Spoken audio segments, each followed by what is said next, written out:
Oui, pour rentrer vraiment dans le sujet qui nous réunit aujourd'hui, donc la mise à l'extérieur des veaux, la sortie des veaux, on vous propose 3 points, enfin 3 moments. Un point plutôt réglementaire, hein, un petit peu la base de ce qui est écrit dans les textes et de leur application.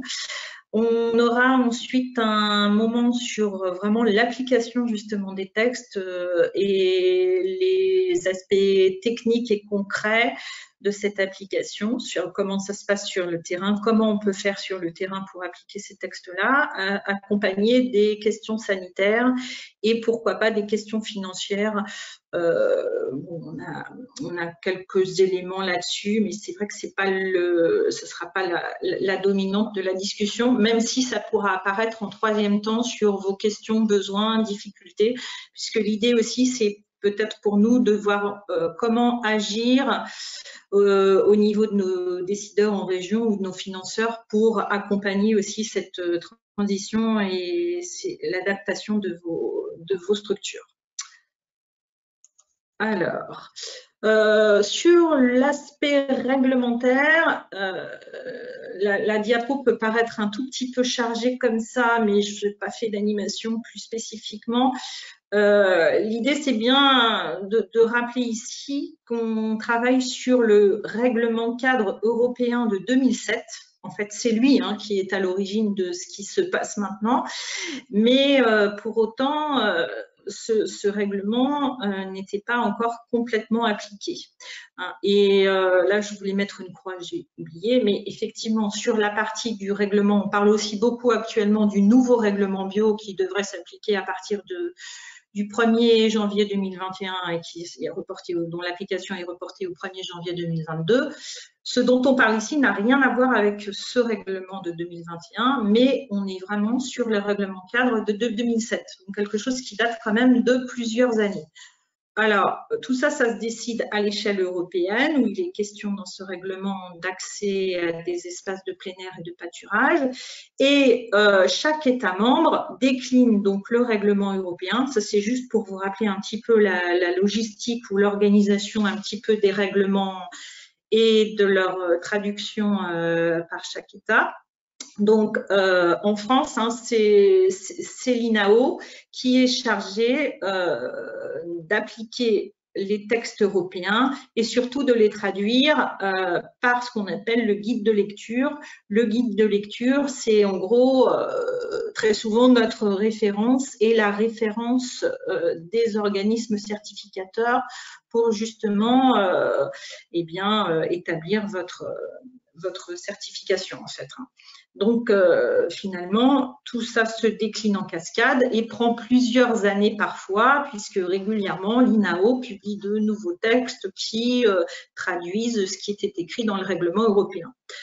Paradoxalement, pour ce qui est du sujet qui nous concerne, donc le règlement de 2007, dans le règlement de 2007, là je vous l'ai réécrit, donc juste, on ne va pas s'attarder longtemps sur les textes, ce n'est pas l'objet, mais quand même que vous les ayez en tête puisque c'est là-dessus que se basent les organismes certificateurs.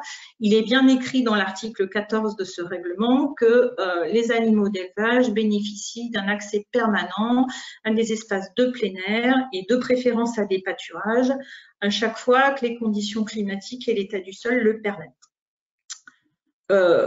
Donc voilà, les débats portaient aussi beaucoup sur qu'est-ce qu'on appelle une condition climatique qui permet une sortie au pâturage.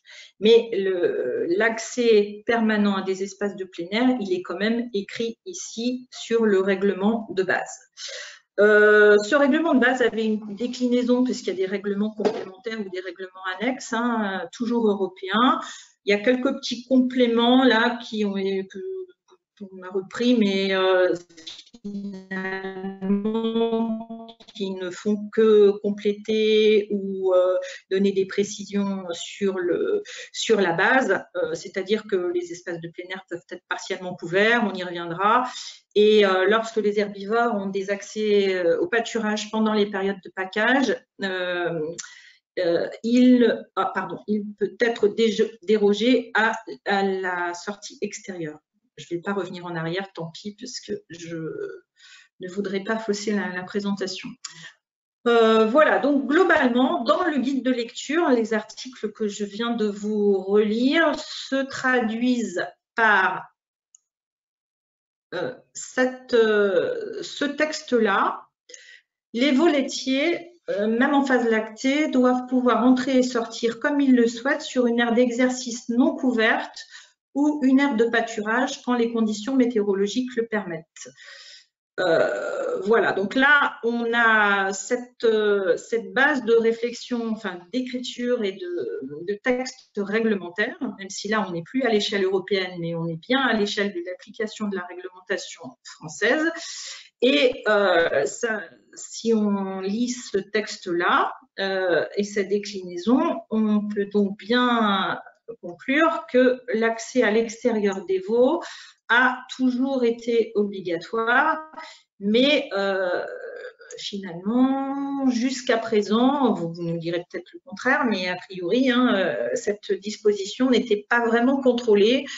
Et l'INAO, d'ailleurs, pour vous faire un petit état des lieux de où on en est dans les réflexions actuellement, l'INAO, là, ne savait pas, on a reçu un courrier là récemment dans les actions que mène la FNAB, ne savait pas que cette réglementation n'était pas appliquée.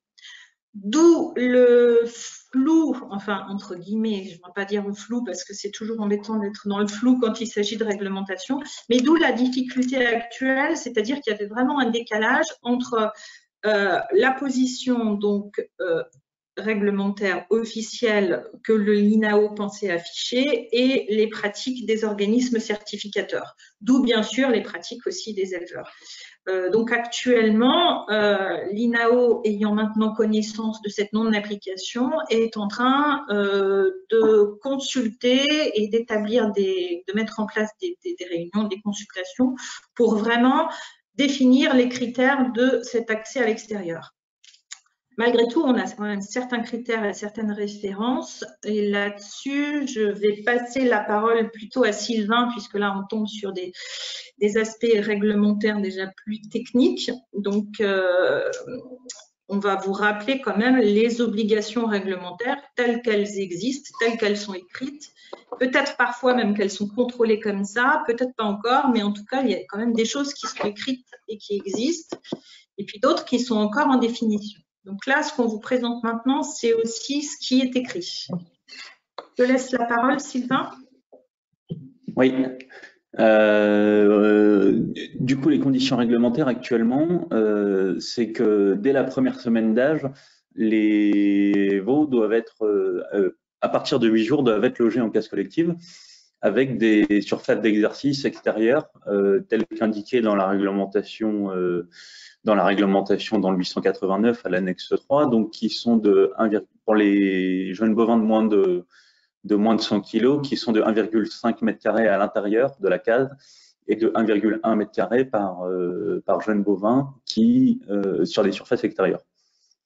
Donc avec la tâche qui est interdite, comme dans tout élevage bio, elle est seulement tolérée si elle est dans le cadre de l'allaitement, donc seulement 1 heure par jour. Donc du coup, pour les jeunes veaux non sevrés, l'accès à l'extérieur, tel qu'il est noté dans la réglementation, il est donc bien obligatoire, comme le disait tout à l'heure Valérie. Et si on lit la réglementation telle qu'elle est écrite aujourd'hui, dès qu'un animal est sevré, il est donc considéré comme un herbivore, et donc dès ce moment-là, il est soumis aux mêmes règles qu'une vache laitière, donc il doit avoir accès aux surfaces de pâturage au même titre que les vaches. Donc si les vaches sortent, en théorie, les génites devraient sortir également. Diapo suivante.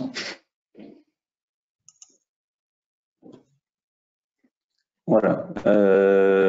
En dehors des accès aux aires des accès extérieurs des jeunes animaux, donc on a d'autres obligations qui sont précisées dans le règlement, notamment sur la couverture des aires d'exercice extérieures. Donc ces aires d'exercice, pour l'instant, on sait qu'elles ne peuvent pas être couvertes à 100%. On ne sait pas. Il n'est pas encore très bien précisé quelle est la surface de couverture de cette aire d'exercice maximale qui pourrait être tolérée. Donc, on attend encore des précisions de la part de l'INAO.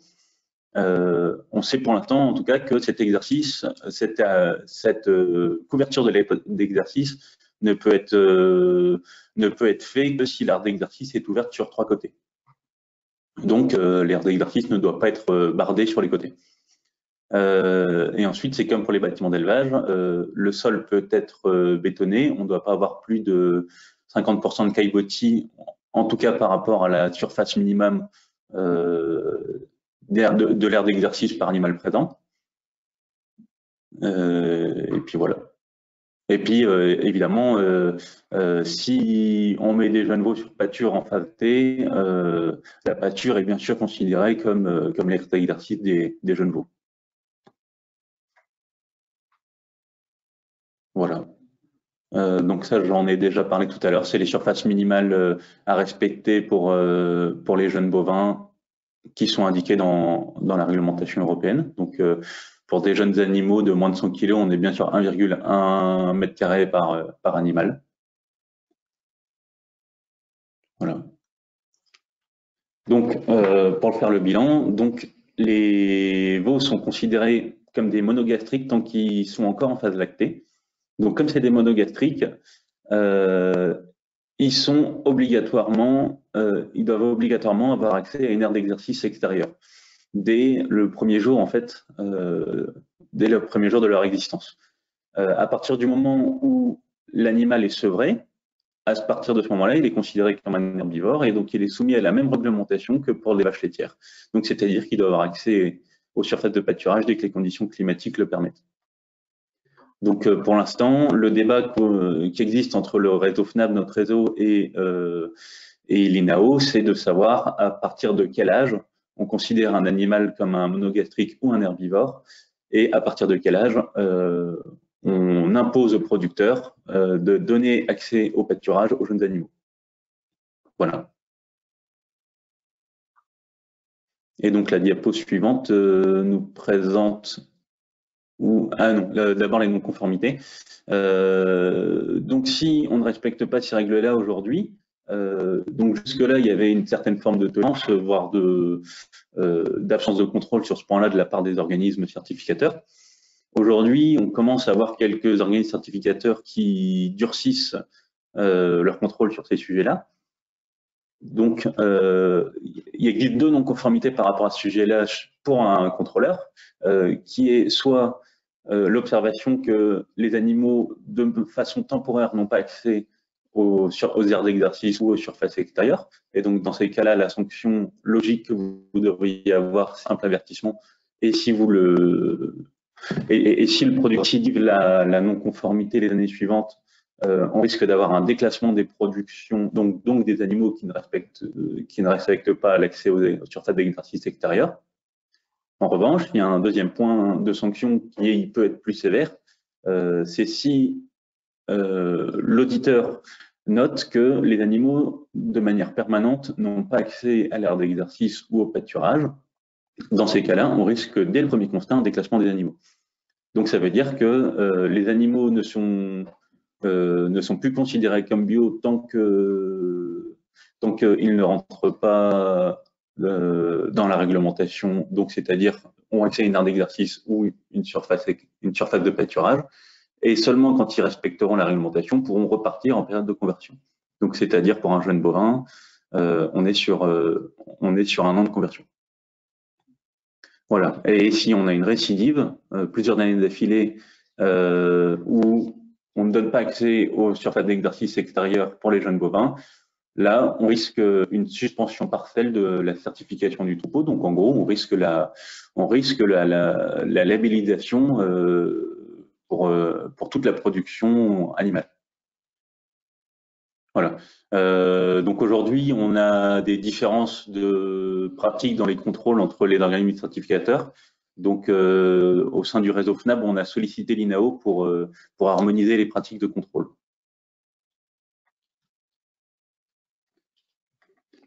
Donc, si vous êtes dans une situation où vous avez une non-conformité par rapport à un sujet tel qu'on vient de l'évoquer, la première chose à faire, c'est forcément d'essayer au maximum possible de se mettre en conformité, donc d'aménager la production pour donner accès à des aires d'exercice telles que stipulées dans la réglementation et au pâturage pour les jeunes bovins. Évidemment, c'est plus facile à dire qu'à faire. Donc, si on est face à des contraintes structurelles, un délai pour faire des travaux ou simplement économiquement parlant, on peut pas faire ça tout de suite. Il faut rentrer en négociation avec l'organisme de contrôle et démontrer que la résolution du problème est en cours et qu'une démarche a été démarrée pour éviter de se retrouver dans une situation où l'organisme de contrôle l'année suivante indique une non-conformité d'une manière récidiviste et donc du coup met en danger la certification de la ferme. Donc ça c'est à votre propre niveau et bien évidemment on a aussi une communication avec l'INAO pour harmoniser et pour rendre collective la tolérance des organismes certificateurs par rapport à ce sujet-là qui demande aux producteurs tout de même un temps d'adaptation. Oui, tout à fait. En fait, je reprends là. En fait, comme tu veux, Sylvain. Je te laisse finir. Non, bah vas-y, tu peux présenter. Non, mais oui, c'est ça. Ça faisait partie des négociations en fait en cours. Non, mais vas-y. Je te laisse continuer ça parce que dans les négociations, il y a effectivement. Ouais, donc je parlais des négociations qui sont en cours entre le réseau FNAB et l'INAO. Donc pour l'instant, la position de l'INAO, ce serait que l'accès extérieur des jeunes bovins devrait se faire dès la première semaine. Au niveau du réseau FNAB, on essaye de défendre que ce soit obligatoire seulement à partir de la 3e semaine, notamment par rapport au fait que ça peut représenter pour certains éleveurs un investissement d'aménager des surfaces d'exercice extérieurs et ce sont des investissements si c'était dès la première semaine où on devait donner cet accès-là, qui devrait être fait aussi pour les jeunes veaux mâles. Donc nous, notre idée du réseau FNAB de défendre la position des 3 semaines, c'est pour réduire l'investissement qui devrait être fait pour les producteurs si jamais on devait aménager des nouvelles surfaces d'exercice extérieur. On demande en tout cas que ça ne soit obligatoire que au final pour les jeunes génisses, donc pour les veaux femelles qu'on va garder. Et au niveau de l'âge maximal, on va dire, à partir duquel les jeunes bovins doivent obligatoirement accéder au pâturage. La position de l'INAO actuellement, ce serait de dire que les animaux à partir de 6 mois doivent obligatoirement accéder à des surfaces de pâturage. La position FNAB, c'est de défendre l'âge maximal pour la mise au pâturage de 8 mois, tout simplement par rapport aux pratiques des éleveurs au niveau national, pour laisser de la souplesse dans les pratiques des éleveurs. Voilà. Et tout à l'heure, on parlait des courettes extérieures, donc des surfaces d'air d'exercice extérieur, par rapport à savoir est-ce qu'on a le droit de courir ces courettes-là et sur quelle surface sur quelle part de la courette on peut courir ces surfaces-là. Donc on est encore sur des négociations en cours. Qui dépend, et le résultat de ces négociations dépendra d'autres filières, notamment sur le porc bio, où on risque d'avoir du coup des décisions qui seront prises pour le porc, pour lequel il y aura un parallèle sur le veau. Voilà.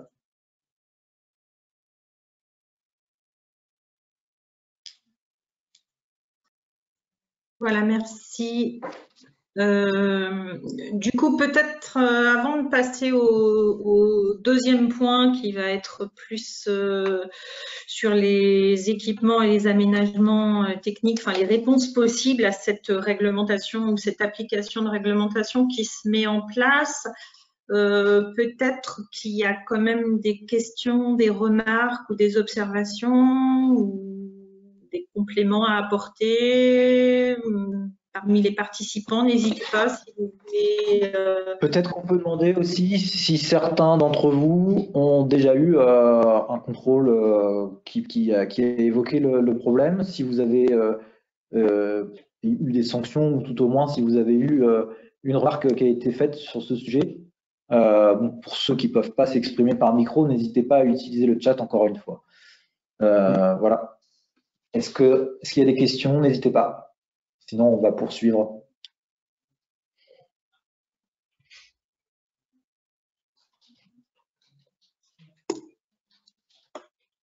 Bon, bah, on va continuer alors, Valérie. Peut-être que les cas pratiques vont permettre de soulever des questions. Ouais, on a été très clair sur la partie réglementaire, c'est bien.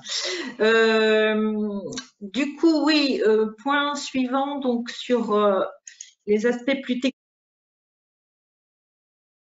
techniques et les aménagements possibles pour appliquer ou veiller à rentrer dans la conformité par rapport à ce qui est attendu.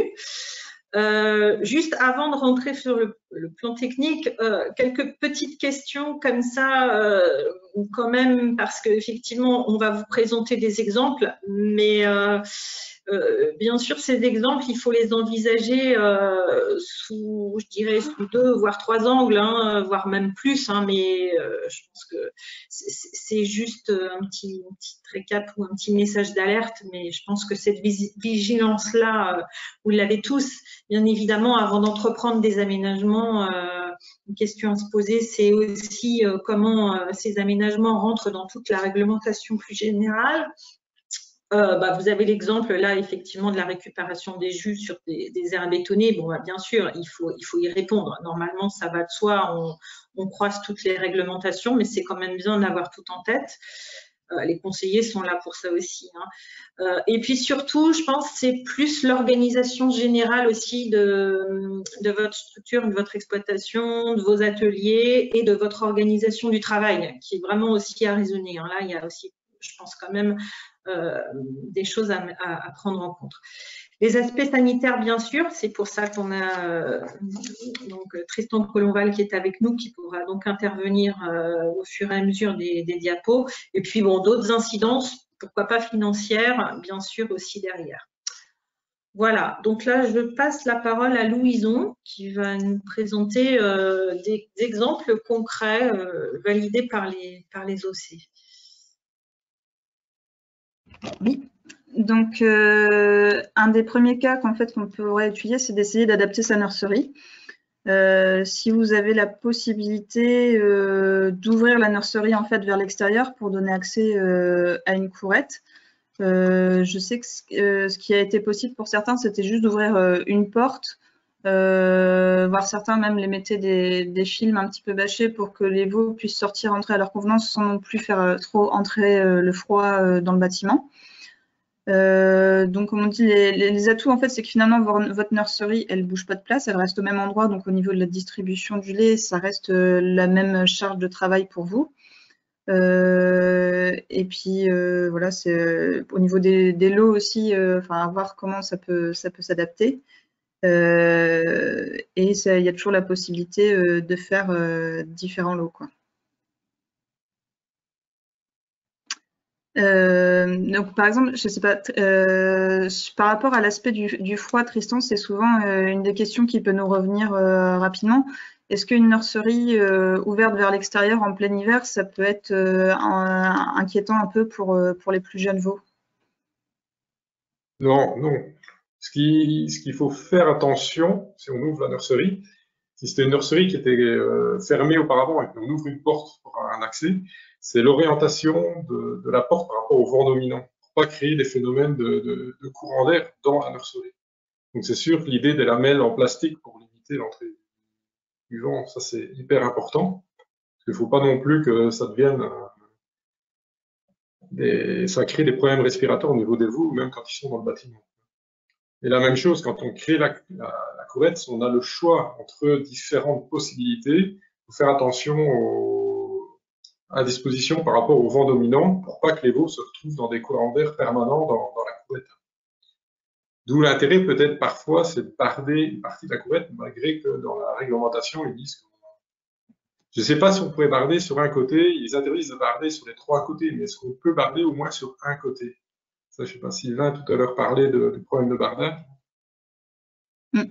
C'est la discussion qui est en cours justement pour la réglementation des porcs et qui va sûrement être appliquée à la réglementation des veaux dont on parlait. Donc, c'est encore un point qui n'est pas tout à fait déterminé. Mais d'un point de vue sanitaire, le fait que les veaux aient un accès à l'extérieur sur une courette, pour moi, allez, 8 fois sur 10, ça va améliorer les choses, et peut-être 2 fois sur 10, ça va détériorer, ça sera en fonction des exploitations. Parce que notamment, il y a des moments dans les bâtiments, comme tout est fermé, c'est des conditions un peu difficiles pour les veaux au niveau respiratoire, avec des montées d'ammoniac au niveau des fumiers, ce qui entraîne des irritations des voies respiratoires. Et le fait qu'ils aient des accès à l'extérieur, de ce côté-là, ça va améliorer. Le tout, c'est de ne pas créer des phénomènes de courant d'air dans le bâtiment. D'accord, bah, merci beaucoup. On peut passer à la diapo suivante. Les niches collectives, donc ça c'est une solution qui est assez rapide à mettre en place en fait, à condition d'avoir un espace où les positionner. Souvent c'est sur une aire bétonnée. Donc c'est des niches collectives type igloo avec la petite courette comme vous voyez là sur la photo.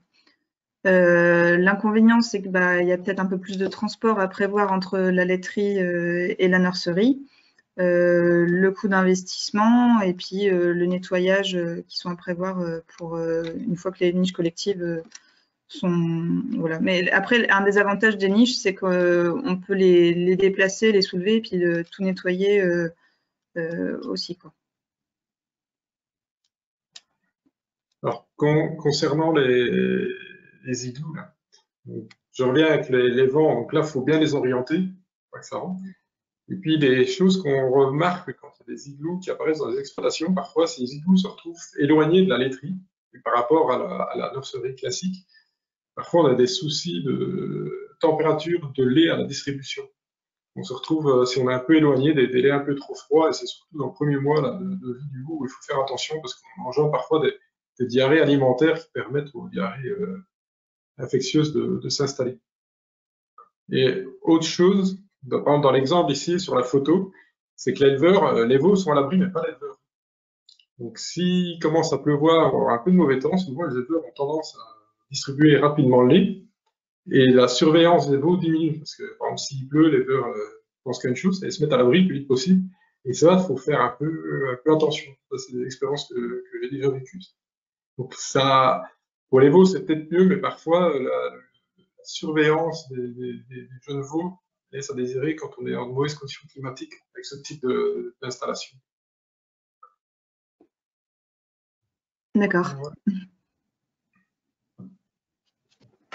On a une question d'Hervé qui demande combien ça coûte une niche collective. Alors moi, j'ai pas la réponse, mais je sais pas si toi tu l'as. Non. Non, j'ai pas la réponse non plus. Si on cherche rapidement, là, on trouve 3 000 € par exemple pour 5 veaux.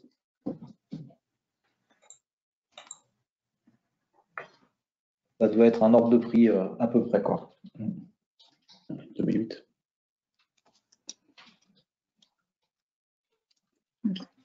Donc ça, c'est des exemples de photos qu'on a pris en région, où on voit en fait finalement donc un tunnel un peu comme les tunnels de maraîchage et qui a été validé lors d'un contrôle par l'organisme certificateur parce que le tunnel il est situé dans une pâture et il y a la possibilité d'ouvrir facilement et après il est ouvert sur deux côtés. Et on a aussi l'exemple d'un igloo en dessous, c'est un igloo j'imagine un peu artisanal avec aussi pareil là un mur un petit peu devant l'entrée pour protéger aussi, j'imagine, des courants d'air. Je ne sais pas s'il y a des remarques sur ces exemples.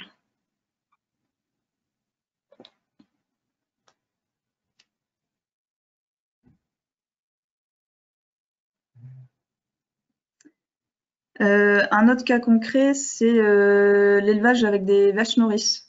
En fait, finalement, les veaux, ils suivent un peu le même rythme que les vaches et donc ils sont à l'extérieur en pâture et ça permet, bon, bien sûr, il faut une pâture qui soit un peu plus adaptée que les pâtures classiques, Mais voilà, c'est une des solutions aussi qui est proposée. Je ne sais pas s'il y a des commentaires. Enfin, Tristan, ton avis par rapport peut-être aux vaches nourrices? Non, il n'y a rien de spécial. Quoi. Je reparlerai des problèmes de parasitisme, à la limite, quand on va présenter les différents cas à l'air. D'accord. Donc du pâturage tournant, donc ça c'est un cas qui est possible avec l'évélage de printemps. En fait, finalement, c'est de mettre les veaux au pâturage le plus rapidement possible, avec des possibilités là pour faciliter le travail, un milk bar qu'on peut du coup déplacer dans les pâtures. Je crois que c'est un des exemples, par exemple, qui est utilisé à la ferme de Trévarez en Bretagne, si je me souviens bien. Et donc ça permet en fait d'éduquer les veaux au pâturage assez jeunes. Et donc en pâturage, il n'y a pas besoin de nurserie, quoi, comme ça. Et il faut prévoir un abri aussi sur ces pâturages en fait. Souvent un abri pour que si les conditions sont vraiment mauvaises, que les veaux puissent abriter.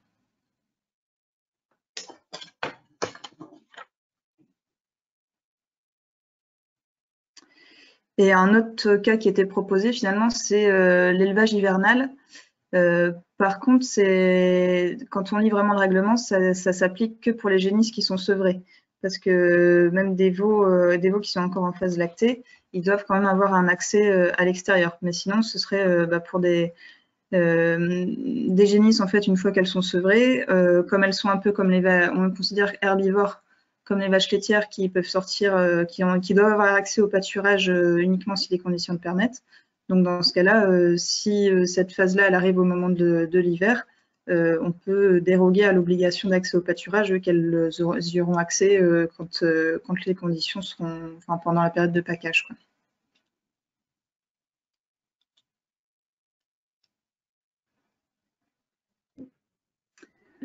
Excusez-moi, c'est Céline, j'avais compris que même pour les veaux en phase lactée, ça n'est que quand les conditions météo le permettent, non?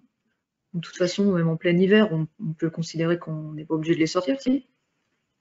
Ben non, justement, en fait, quand on lit un peu le règlement, et il y a eu des contrôles qui ont été dans ce sens-là par certains organismes en Bretagne, de dire qu'en fait, c'est une aire d'exercice avec un accès en permanence, même quand les conditions sont mauvaises, tant qu'ils sont en phase lactée. Il y a eu vraiment des contrôles des contrôleurs qui ont justifié dans ce sens-là qui ont eu lieu, quoi.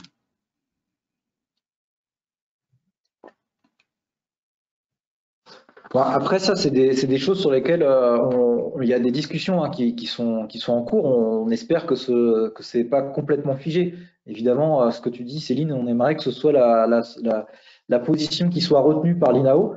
Mais en l'état actuel des textes, si on considère qu'un veau en phase de lactée est considéré comme un monogastrique au même titre qu'un porc ou qu'un autre animal comme ça, eh ben, il doit avoir un accès à l'extérieur qui est permanent. L'exception qu'on peut avoir pour des vaches laitières, par exemple, qui sont enfermées pendant l'hiver, c'est parce qu'on sait qu'elles vont retourner en prairie en période de package, comme c'est écrit dans le règlement, c'est-à-dire à la belle saison. Et donc, on peut déroger à l'obligation d'accès à l'extérieur pendant l'hiver parce qu'on sait que c'est des animaux qui vont sortir. Alors, on pourrait dire, bah ouais, les génisses, c'est pareil, on sait qu'elles vont sortir. Donc, on pourrait appliquer la même réglementation. Mais si on lit au pied de la lettre le texte tel qu'il est écrit aujourd'hui, nous, ce qu'on a compris, et apparemment ce que certains OC ont compris aussi, c'est que les veaux en phase lactée doivent avoir un accès extérieur permanent. Ok.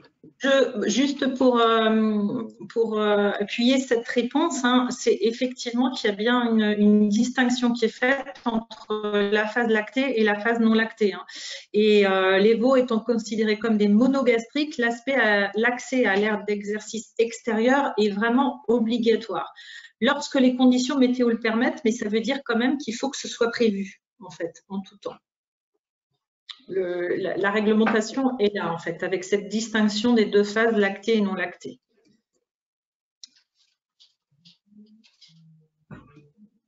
Du coup, après Tristan, tu voulais peut-être intervenir sur le parasitisme?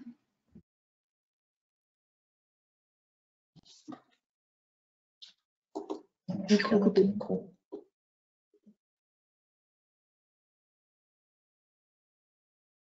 Voilà, ça y est, j'ai oublié d'ouvrir le micro.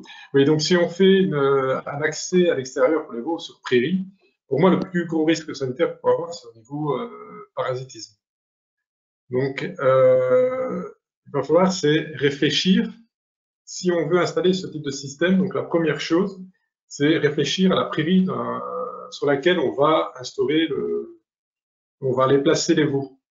Déjà, voir l'historique de la prairie, voir si c'est une parcelle qui était uniquement fauchée ou fauchée et pâturée, ou pâturée soit en permanence ou en pâturage tournant.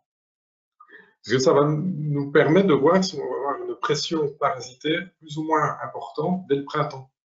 Donc si c'est une parcelle qui aurait été fauchée en permanence, on sait très bien qu'il y a peu de risque d'avoir des problèmes de vermis. Par contre, si c'est une parcelle qui a été pâturée en permanence, style parc qui servait de parc de nuit pour les vaches laitières, là on aura déjà une pression parasitaire assez importante. Donc ça, déjà, un critère à prendre en compte quand on va choisir la parcelle sur laquelle on va aller positionner les veaux. Et après, il faut réfléchir comment on va élever les veaux. Donc déjà, est-ce que en fibre, on va leur laisser que l'herbe qui se trouve dans la prairie? Ça, j'ai déjà vu. Ou est-ce qu'on va mettre du foin en plus de l'herbe? C'est sûr que si on donne que l'herbe, on va les mettre sur les plus grandes parcelles et donc la pression parasitaire sera un peu moins forte. Mais paradoxalement, quand on donne du foin, le veau va quand même manger de l'herbe, mais ils seront sur de plus petites parcelles. Donc on aura plus vite avoir tendance d'avoir des infections, des infestations parasitaires. Prévoir si on fait aussi sur ces prairies-là du pâturage continu ou faire du pâturage tournant. Ça m'étonnerait qu'il y ait beaucoup d'éleveurs qui s'embêtent à faire du pâturage tournant avec les veaux, donc ce sera plus souvent du pâturage continu, ce qui fait qu'on aura l'infestation de la prairie qui va augmenter au fil des mois de la saison. Et aussi, il faudra voir le temps de la phase lactée, c'est-à-dire à quel âge vous allez sevrer les veaux. C'est vrai qu'en bio, on a tendance à les sevrer assez tard, hein. On a parfois du sevrage à 6-7 mois, ce qui fait que ce sont des veaux qui sont ruminants depuis longtemps, donc qui mangent l'air depuis longtemps, et dans lesquels, des veaux de 6 à 7 mois, les vers ont déjà pu faire quelques cycles, donc déjà réinfester pas mal les prairies. Si on fait du sevrage beaucoup plus précoce, à 2 mois et demi par exemple, le veau va faire un cycle, voire 2 de vers, c'est tout. Donc il va beaucoup moins infester la prairie. Donc si on fait du sevrage tardif, on aura de nouveau la pression qui va augmenter, et il faudra peut-être réfléchir à l'utilité de faire peut-être plusieurs lots avec des plus jeunes veaux et des plus vieux veaux dans les prairies. Tout ça, ce sera à réfléchir. Donc, vous voyez, d'un élevage à l'autre, on risque d'avoir des problèmes de parasitisme, mais il faudra bien étudier la question d'un élevage à l'autre. Donc, prendre en compte l'historique de la prairie et de la façon dont on va mener l'élevage de ces veaux. Et moi, je conseillerais, c'est la première, voire les 2 premières années, quand on met ça en place, ce moment où on sèvre les veaux, c'est de faire des copros pour voir le niveau d'infestation de ces veaux. Nous, au niveau vétérinaire, vu que l'accès extérieur des veaux, notamment dans les prairies, c'est franchement plus fréquent, ça se voit plus beaucoup, on n'a pas beaucoup de recul à ce niveau-là. Et ça serait intéressant de voir, au moment du sevrage, au moment où on va sortir les veaux de ces parcelles-là, c'est leur niveau d'infestation.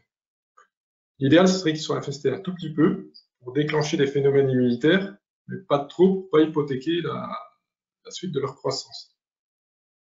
Donc moi, c'est ce que je conseillerais si vous partez sur un système herbe, c'est au moins la première année faire des copros sur certains veaux pour constater le niveau d'infestation au niveau parasitaire. Voilà, c'est surtout ça. C'est ça le gros point, je vois la mise en accès extérieur des veaux au point de vue sanitaire, ça va être d'arriver à réguler ce fameux parasitisme.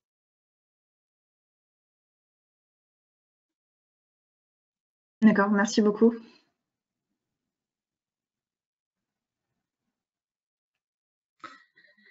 Merci. est-ce qu'on reprend là je vois qu'on parle aussi du prix de ces investissements-là et notamment des igloos. Je redescends, pardon. Je ne sais pas si tu veux commenter, Bertrand, ce qui se dit, si vous avez des questions sur ces dispositifs, avant qu'on passe peut-être plus aux aspects financiers. Bon, on n'a pas énormément d'informations là-dessus, mais effectivement, il y a des devis et c'est aussi une question budgétaire derrière.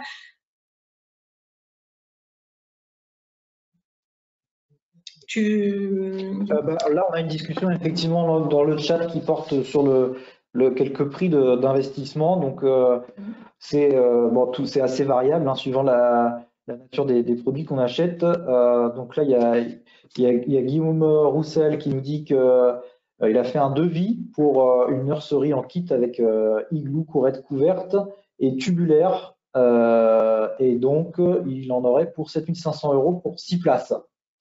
Donc ça, c'est hors réseau et béton. Donc effectivement, ça peut vite grimper. Bon, après, nous, on a trouvé des tarifs pour des igloos avec courette sans les seaux et sans le petit matériel, on va dire, pour des prix autour de 3 000 €. Bon, évidemment, ça dépend, quoi. C'est très variable suivant la nature des investissements, si on a déjà du béton ou s'il faut en créer, etc., quoi. Donc, justement, ça amène la question suivante que Valérie souhaitait évoquer sur le montant des investissements et éventuellement les aides auxquelles vous pourriez prétendre. Oui, du coup, j'enchaîne sur les possibilités d'aide. Il n'y a pas effectivement pour l'instant de dispositif spécifique pour ça, même si ça fait partie des sujets sur lesquels on pourrait interpeller un petit peu les financeurs, enfin, notamment le conseil régional, hein, qui est quand même un partenaire financier important. Mais pour l'instant, le dispositif régional qui nous semble le plus adapté à ces investissements-là, c'est celui qui s'appelle le Pass Agri-Filière, ou le PAFI dans son raccourci. En fait, c'est un dispositif assez récent que la région a mis en place l'an dernier, je crois, et il permet justement de couvrir des investissements de moins de 30 000 € hors taxe. Donc là, sur finalement les équipements qu'on a vus, on est bien dans ce cas de figure-là. Et pour tous les projets bio et pour toutes les filières bio, ce dispositif couvre 40% du montant de l'investissement. Bon, en plus, c'est un dispositif qui est permanent, hein, c'est-à-dire c'est pas un appel à projet avec des dates limites pour répondre et s'assurer qu'on est bien dans les délais. C'est un dépôt qui se fait en ligne. Bon, il y a le lien ici, mais vous le retrouverez assez facilement. Par contre, on est quand même toujours sur des dispositifs qui demandent d'avoir un accusé de réception de la demande de subvention avant de démarrer les travaux. Voilà. Qu'est-ce que je voulais vous dire de plus par rapport à ça? Non, en fait, pas grand-chose. Cette diapo-là, c'est juste pour rappeler que toute filière de production bio, en fait, c'est sous SICO, hein, d'ailleurs, donc c'est bio, est éligible et non pas uniquement les productions émergentes, comme c'est aussi le cas quand on n'est pas en bio, parce que ce dispositif a aussi été créé pour de la diversification ou pour de l'appui à des productions plus spécialisées, que ce soit en production végétale ou animale. Voilà. Mais là, ici, on est bien à 40% d'aide et effectivement, c'est un dispositif assez facile d'accès. Voilà. Au cas où, mais là, franchement, j'irai de façon beaucoup plus, comment dire, sur la pointe des pieds, on dira, parce que effectivement, si vraiment vous aviez à repenser complètement votre structure pour rentrer dans les clous de la réglementation, il y a des dispositifs plus lourds, c'est-à-dire pour des investissements au-delà de 30 000 €, on peut envisager, mais là, on n'a pas encore tous les éléments d'information, que le PCAE 2021 soit justement intéressant pour ça, en sachant que sur les filières élevage, on a une majoration de 10% pour les exploitations bio. Voilà. Mais là-dessus, je ne vais pas trop m'aventurer sur ce sujet-là parce qu'on n'a pas encore d'infos sur les dispositifs d'aide 2021, contrairement au pass agrifilière qui court tout le temps. Voilà. Et voir si effectivement, nous en relayant l'information, comment la région se positionne sur ce type de mise aux normes, si elle appuie vraiment notamment les demandes d'aide par le pass agrifilière ou un autre dispositif qu'elle pourrait imaginer peut-être. Enfin bon, il y a déjà beaucoup de dispositifs qui existent. Voilà. Qui existent au niveau de la région, donc je ne suis pas sûre qu'on mette en place quelque chose de vraiment nouveau. Mais à suivre, hein, ça fait partie des choses qu'on relaie, nous, de notre côté. Autant la FNAB joue son rôle auprès de l'INAO pour insister et assurer une période de transition la plus douce possible, autant nous, notre rôle, ça peut être de jouer auprès des financeurs et du conseil régional, notamment pour justement aider financièrement à ces nouveaux équipements. Voilà, on en arrive plutôt à la dernière partie, donc plutôt la partie d'échange. Si tout ce qui a été dit là amène des besoins, d'autres questions, des difficultés, on est là pour y répondre. Enfin, on va essayer. Et je voudrais quand même préciser, parce que je ne sais pas si mes collègues ont identifié tous les présents, mais si vous voulez recevoir le support par mail, n'hésitez pas à au moins noter votre mail dans le chat, qu'on puisse vous le renvoyer plus facilement. Ce sera plus simple. Bon, voilà, moi, j'ai pas pu repérer tous les présents. Peut-être que Bertrand l'a fait plus facilement que moi. Voilà ce que je peux vous dire. Normalement, on a tous les contacts, hein, c'est bon. C'est bon? Vous avez tout le monde? Bon, parfait. Oh, oui, c'est bon. Bon, super. Est-ce qu'il y a d'autres questions? N'hésitez pas à faire part un peu ou à témoigner un petit peu de où vous en êtes, s'il y a un équipement qui vous interpelle plus qu'un autre, si vous avez été confronté à ça avec votre OC, si vous avez quelque chose à faire partager, n'hésitez pas. Hein, c'est aussi un espace d'échange qui nous permet, nous, plus facilement de faire remonter aussi les besoins auprès des décideurs.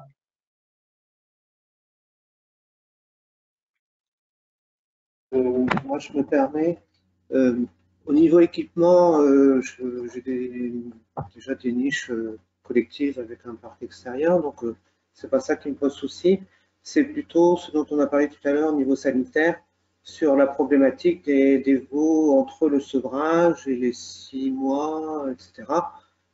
C'est un peu délicat au pâturage, effectivement. On voit en général, jusqu'alors, après le sevrage, les veaux de moins de 6 mois, je ne les mets pas au pâturage pour les questions de parasitisme. Là, ça pose question. Si on est obligé de les sortir, quoi, à partir du moment où on arrête je sèvre à peu près à 4 mois. C'est vrai, moi, en dessous de 8 mois, quand ils partent en pâturage, juste après le sevrage, on a un coup dans la croissance. On voit les veaux, ils souffrent. Nous, pour limiter ce phénomène-là, l'idéal, c'est accès à l'extérieur en prairie. Parce que le veau, pendant la phase lactée, se sera déjà habitué avec l'herbe. Et pour moi, on aura moins le coup d'arrêt de croissance qu'on a s'ils sont en courette bétonnée et qu'on va les mettre directement en prairie. Par expérience personnelle, moi, je sèvre à 6 mois. Et c'est vrai qu'en plein été, quand je sèvre à 6 mois, pour l'instant, ils sont à l'intérieur. L'année prochaine, ils auront un accès extérieur en prairie, mais pour l'instant, jusqu'à maintenant, ils étaient à l'intérieur. Dès que je mettais à l'extérieur, j'avais 2 mois dans la vue où on voyait qu'il y a un ralentissement de croissance, et vers 8 mois, là, ils redémarrent. C'est vrai que c'est un souci, ça. Et le fait, pour moi, de les laisser un accès à l'herbe dès la naissance, on va limiter ce phénomène. D'accord. Alors, pour revenir à ce que Bertrand m'a dit tout à l'heure, l'Ecocert, quand ils sont venus la dernière fois faire le contrôle chez nous, et ils nous ont parlé des problèmes de l'accès à l'extérieur des veaux. Et ils nous ont dit, on vous en parle cette fois-ci, l'année prochaine, on contrôle. Donc, si vous n'avez pas accès, ce sera un avertissement. Donc ça, nous, ils nous ont prévenus. Ouais. Ouais, ben nous, c'est pareil, c'est EcoCert qui passe chez nous, et donc on n'est pas encore converti, mais c'est un des points, quand on a fait le tour de l'élevage, quand il est venu auditer les cultures, on a parlé de la conversion du troupeau, et c'est un des points qu'il a mis en avant tout de suite, c'est qu'il fallait trouver une solution pour faire sortir les veaux, quoi.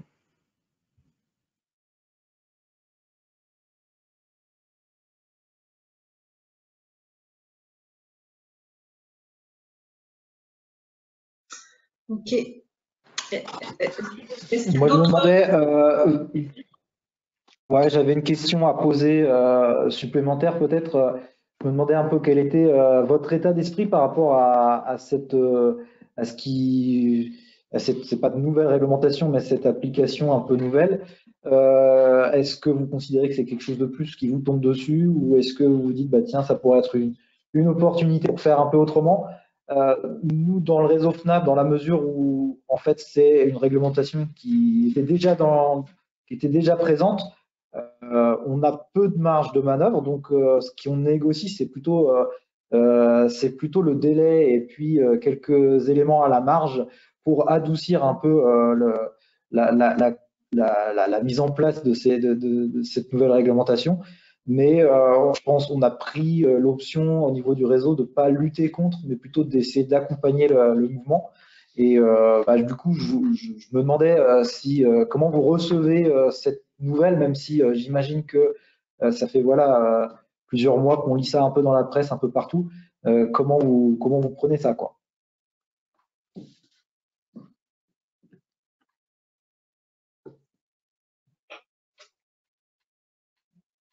Et j'en profite tant que j'ai la parole. Il y a donc Françoise Paquet qui a également eu une remarque d'EcoCert pour relever la non-conformité sur la ferme.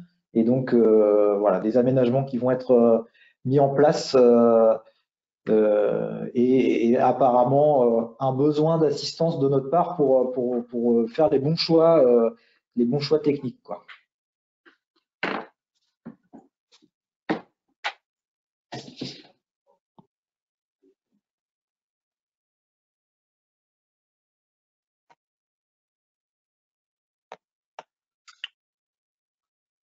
Ouais, pour revenir sur ta première question, Bertrand, moi, mon inquiétude, elle est plus sur le côté sanitaire, quoi. Je trouve que faire sortir des veaux tout petits, ça me fait peur, surtout en hiver, quand il fait froid, et voilà. Mais bon, a priori,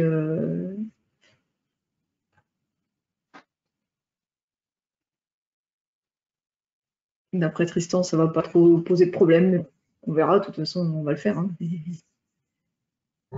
Le tout, c'est qu'ils aient vraiment un accès à l'abri, hein, et que cet abri soit bien orienté, qu'il n'y ait pas de courant d'air dedans. Ça, c'est sûr. Mais par un froid sec, jusqu'au -5, un veau, s'il est bien nourri, il supporte, hein. Mais quand c'est à froid sec, hein, évidemment, à partir du moment où il pleut ou il neige, ça devient plus délicat. Et c'est sûr que toutes les régions ne sont pas à la même enseigne pour l'application de cette réglementation, effectivement.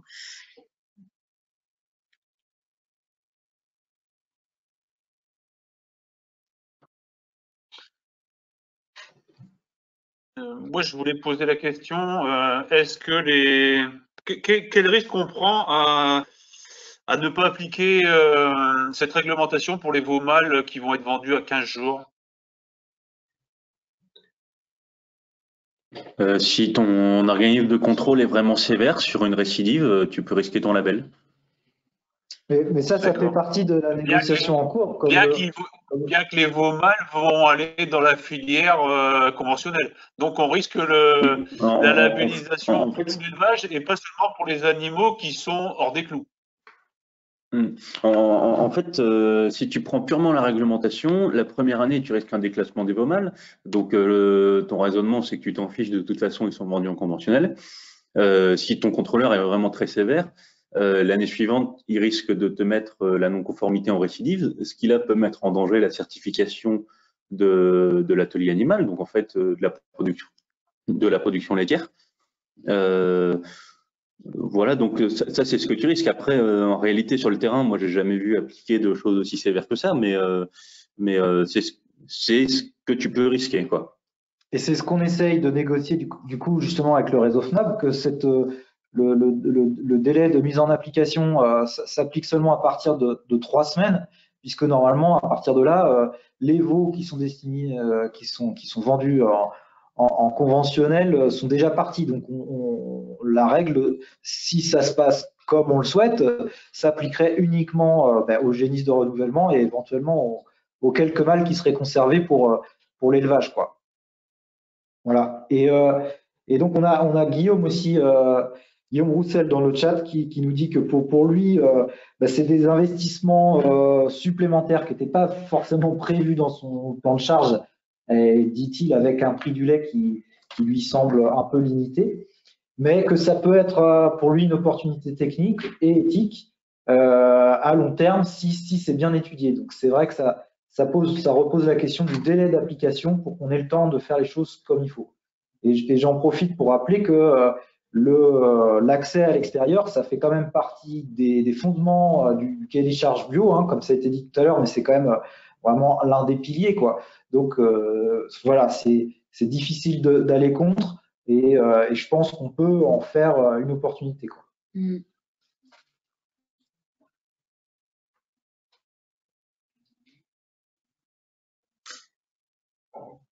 Est-ce qu'il y a d'autres questions? Oui. Serge, une petite remarque sur les veaux mâles. Maintenant, ils partent minimum à 14 jours, parfois même à plus de 3 semaines. C'est un point délicat. Oui. Enfin, je ne sais pas si ailleurs c'est pareil, je pense. Oui, on a eu un débat au sein du réseau FNAP pour demander 4 semaines ou 3 semaines. Et c'était le 3 semaines qui l'a emporté. Oui. Pour l'instant.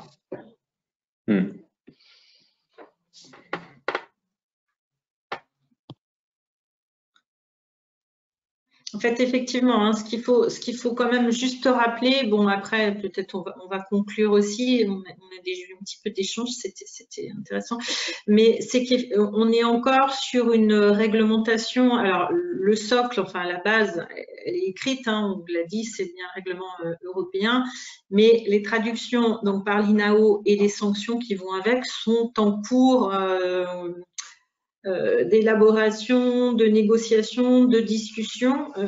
Du coup, là, il y a encore effectivement des choses à caler qui amèneront peut-être d'autres supports d'information, d'autres documents, d'autres échanges, mais il y a encore des flous, hein.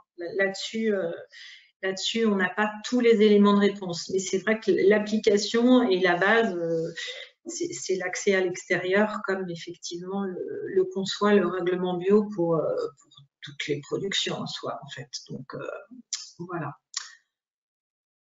Est-ce que quelqu'un veut encore intervenir ou poser une question, donner une remarque, réagir sur comment il vit les choses ou les problèmes que ça apporte, les besoins que vous pourriez avoir aussi d'assistance technique? Bon, là, c'est plus pour les conseillers, auprès de chaque conseiller, mais voilà. Est-ce que quand on a des idées d'aménagement de bâtiments existants, il y a quelqu'un à qui il faut faire appel? Plutôt aux contrôleurs ou plutôt à Bureau de France ou plutôt aux chambres d'agriculture qui vont nous guider et valider la solution qu'on a imaginée? Qui répond? Nous, connaissant la réglementation, on peut te dire si ça va respecter le cadre réglementaire et si techniquement parlant, tu as des risques par rapport aux idées que tu peux présenter. Après, celui qui a le dernier mot au final, ce sera toujours l'organisme de contrôle. Et à l'inverse, théoriquement, un organisme de contrôle n'a pas de rôle de conseil. En fait, ils ont pas le droit, théoriquement, d'apporter des conseils. Alors, dans la réalité, ça se pratique sur le terrain, vous le savez, avec vos auditeurs de terrain, mais c'est pas dans leur rôle et c'est même contraire à leur rôle, quoi. Ils ont interdiction de donner du conseil technique, les contrôleurs. Par contre, ils sont dans l'obligation de répondre aux questions réglementaires. Donc, Si lors d'un contrôle, tu présentes ton idée et tu lui demandes est-ce que réglementairement parlant, ça fonctionnerait, même si techniquement parlant, c'est mal foutu, il va te répondre, il va te répondre si ça passe réglementairement parlant en bio.